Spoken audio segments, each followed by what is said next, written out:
മൂന്നാമത്തെ തവണ എഴുതുമ്പോഴേക്കും നമുക്കൊരു കാര്യം മനസ്സിലായി, എങ്ങനെയാണ് എഴുതേണ്ടതെന്നും പിന്നെ നമുക്ക് ചാൻസ് എടുക്കാൻ പറ്റത്തില്ല എന്നുള്ളത്. ഇപ്പോൾ രണ്ടാമത്തെ തവണ എഴുതിയപ്പോൾ ശരിക്കും ഒരു രസമുണ്ടായി.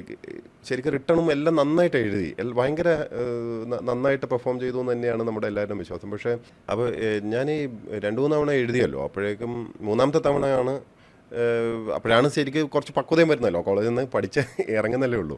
അപ്പോൾ അപ്പോഴേക്കും നമുക്ക് ഈ ഇതിൻ്റെ ലക്ക് ഫാക്ടറും നമ്മുടെ കയ്യിൽ നിൽക്കുന്നത് ഇതൊരു ഗെയിം തിയറിയാണ്. നമ്മളെ കൊണ്ട് പറ്റുന്ന പരമാവധി ഏറ്റവും നല്ല പെർഫോമൻസ് ഇട്ടാൽ പോലും ഇതൊരു കോമ്പറ്റേറ്റീവ് എക്സാമാണ്, റിലേറ്റീവ് പെർഫോമൻസ് ആണ്. മറ്റുള്ളവരെങ്ങനെ പെർഫോം ചെയ്യുന്നു എന്നും കൂടെ നമ്മളെ ഫൈനൽ റിസൾട്ടിനെ തീരുമാനിക്കും.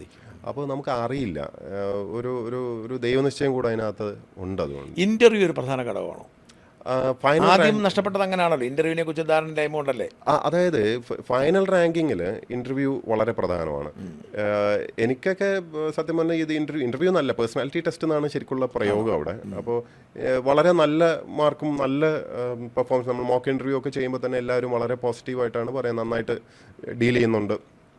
പക്ഷേ ഈ രണ്ടാമത്തെ തവണ ചെന്നപ്പോൾ ഈ ഭാഗ്യമോ അല്ലെങ്കിൽ ഭാഗ്യദോഷത്തിൻ്റെ ഒരു സാധനം ശരിക്കും വന്ന് ഞങ്ങൾക്ക് മനസ്സിലായി. കാരണം ഞാൻ മാത്രമല്ല, ഈ അനീഷ് എന്ന് പറഞ്ഞ എൻ്റെ സുഹൃത്ത്, ഞങ്ങൾ 2 പേർക്കും ഒരു പെർട്ടിക്കുലർ UPSC ബോർഡാണ് കിട്ടിയത്. ആ ബോർഡ് അംഗം എന്ന് പറഞ്ഞാൽ ആദ്യമായിട്ട് വരുന്ന മെമ്പറായിരുന്നു. അദ്ദേഹം അക്കാഡമീഷ്യനുമായിരുന്നു. അപ്പോൾ ഇദ്ദേഹം ബോർഡിൽ അവിടെ ഇരിക്കുന്ന പോലുമില്ല. പുള്ളി ഒന്ന് ആലോചിച്ച് നോക്കും, നമ്മളൊക്കെ നമ്മുടെ ലൈഫ് ആൻഡ് ഡെത്ത് ഇതായിട്ട് വന്ന് അവിടെ ഇരിക്കുകയാണ്, ഇദ്ദേഹം ബോർഡിൽ ഇരിക്കുന്ന പോലുമില്ല. ഇദ്ദേഹം എണീറ്റ് എവിടെയൊക്കെ പോകുന്നു, വളരെ ഡിലേഡ് ആയിട്ട് ഓരോരുത്തർ ബോർഡ് മെമ്പേഴ്സ് എല്ലാവരും വളരെ ലാഘവത്തിൽ ഡീൽ ചെയ്യുന്നു. അത് പിന്നെ ആ വർഷം പരാതിയൊക്കെ ആയി എന്ന് പിന്നെ ഞാൻ അറിഞ്ഞു. UPSC അങ്ങനെ ഒരു കാര്യമുണ്ട് കേട്ടോ, നമ്മുടെ PSC പോലെ ഒന്നുമല്ല. UPSCയിൽ എന്തെങ്കിലും ഒരു അപാകതയോ എന്തെങ്കിലും ഒരു ഫീഡ്ബാക്ക് വന്നിട്ടുണ്ടെങ്കിൽ അവർ അടുത്ത വർഷം അത് റെക്ടിഫൈ ചെയ്തിരിക്കും. വളരെ സ്ട്രിക്റ്റ് ആയിട്ട് അവർ സ്റ്റാൻഡർഡൈസ് ചെയ്യുകയൊക്കെ ചെയ്യും.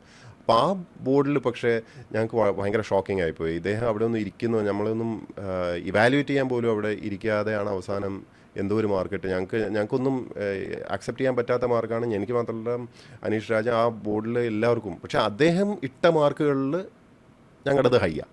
അത് പറഞ്ഞിട്ട് കാര്യമില്ലല്ലോ. മറ്റ് ബോർഡ് മെമ്പർമാർ വാരിക്കോരി മാർക്ക് കൊടുക്കുമ്പോൾ ഇദ്ദേഹത്തിന് അറിയില്ല, ഇദ്ദേഹം ഫസ്റ്റ് ടൈം മെമ്പർ ആയതുകൊണ്ടും ഒക്കെയാണ്. അപ്പോൾ ഇതാണ് ഞാൻ പറഞ്ഞ ഭാഗ്യം, അല്ലെങ്കിൽ വാട്ട് എവർ. അപ്പോൾ ആ വർഷം പക്ഷേ കിട്ടിയിരുന്നെങ്കിൽ ഒരുപക്ഷെ കേരള കാഡർ വരണമെന്നില്ല, കാരണം ആ വർഷം വേക്കൻസി ഇല്ല. പക്ഷേ നമ്മൾ ജോയിൻ ചെയ്യും, കിട്ടിയത് വേറെ ചെയ്യാനും പറ്റില്ല. അപ്പോൾ ഇത് കേരള കാഡർ നല്ലതാണോ എന്നുള്ളത് വേറെ ചോദ്യം. പക്ഷേ അതിൻ്റെ അടുത്ത വർഷം നാട്ടിലാവാമല്ലോ.